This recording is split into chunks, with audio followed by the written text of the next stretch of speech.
నమస్తే, నా పేరు చింతారాశేఖర్. నిన్న సాయంత్రం నుంచి చాలామంది నాకు ఫోన్ చేస్తున్నారు. ముఖ్యంగా కాపు సోదరులు ఫోన్ చేసి ఎన్నికల ఫలితాలు ఎలా ఉండబోతున్నాయి అన్నారు. నేను ఖచ్చితంగా ఘంటాపథంగా వైసీపీ గెలుస్తుందని చెప్పాను. గత 6 నెలలుగా నేను చెప్తున్నాను.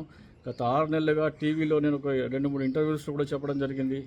వైసీపీ గనక గెలవకపోతే ఈ ఎన్నికలు, అసెంబ్లీ ఎన్నికలు, నేను సగం మిసం పెట్టుకుని తిరుగుతాను. 5 సంవత్సరాలు టీవీ ఛానల్స్లో కూడా సగం మిసం పెట్టుకుని వస్తానని కూడా చెప్పడం జరిగింది. సో నేను ఎంత కాన్ఫిడెంట్గా చెప్తున్నానో చెప్పేందుకే ఈ మాట చెప్తున్నాను.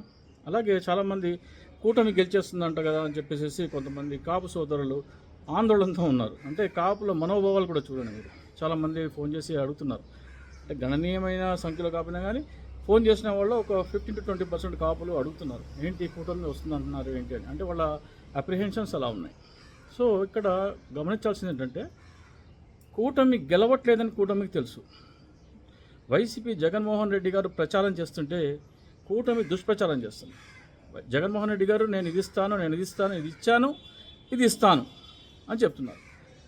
అంతకీ 2.5 ఇంతలు ఇస్తామని చెప్పినా కానీ మేనిఫెస్టో చూసిన తర్వాత ఎవరు నమ్మన్నప్పుడు టీడీపీ ఒక కొత్త ఎత్తుగడకి స్టార్ట్ చేసింది. అదే దుష్ప్రచారం. జగన్మోహన్ రెడ్డి గారు ల్యాండ్ టైటిలింగ్ యాక్ట్ తీసుకొచ్చి మీ భూములు లాగేసుకుంటారని, రిజిస్ట్రేషన్ చేసినప్పుడు ఒరిజినల్ పత్రాలు ఆయన దగ్గరే పెట్టుకొని జిరాక్స్ పత్రాలు మాత్రమే ఇస్తున్నానని, ఇలాంటి దుష్ప్రచారాలు చాలా చేశారు. ఆ దుష్ప్రచారాల్లో భాగంగా అంటే అవన్నిటినీ తిప్పికొట్టారు. ఎందుకంటే ల్యాండ్ టైటిలింగ్ యాక్ట్ నీతి ఆయోగ్ ప్రతిపాదిస్తే భారతీయ జనతా పార్టీ దాన్ని ప్రపోజ్ చేస్తే అన్ని రాష్ట్రాలు దాన్ని అమలు చేయాలి. అలాగే ఆంధ్రప్రదేశ్ ప్రభుత్వం చిట్ట చివరను అమలు చేస్తానని కూడా కోర్టులో చెప్పడం జరిగింది.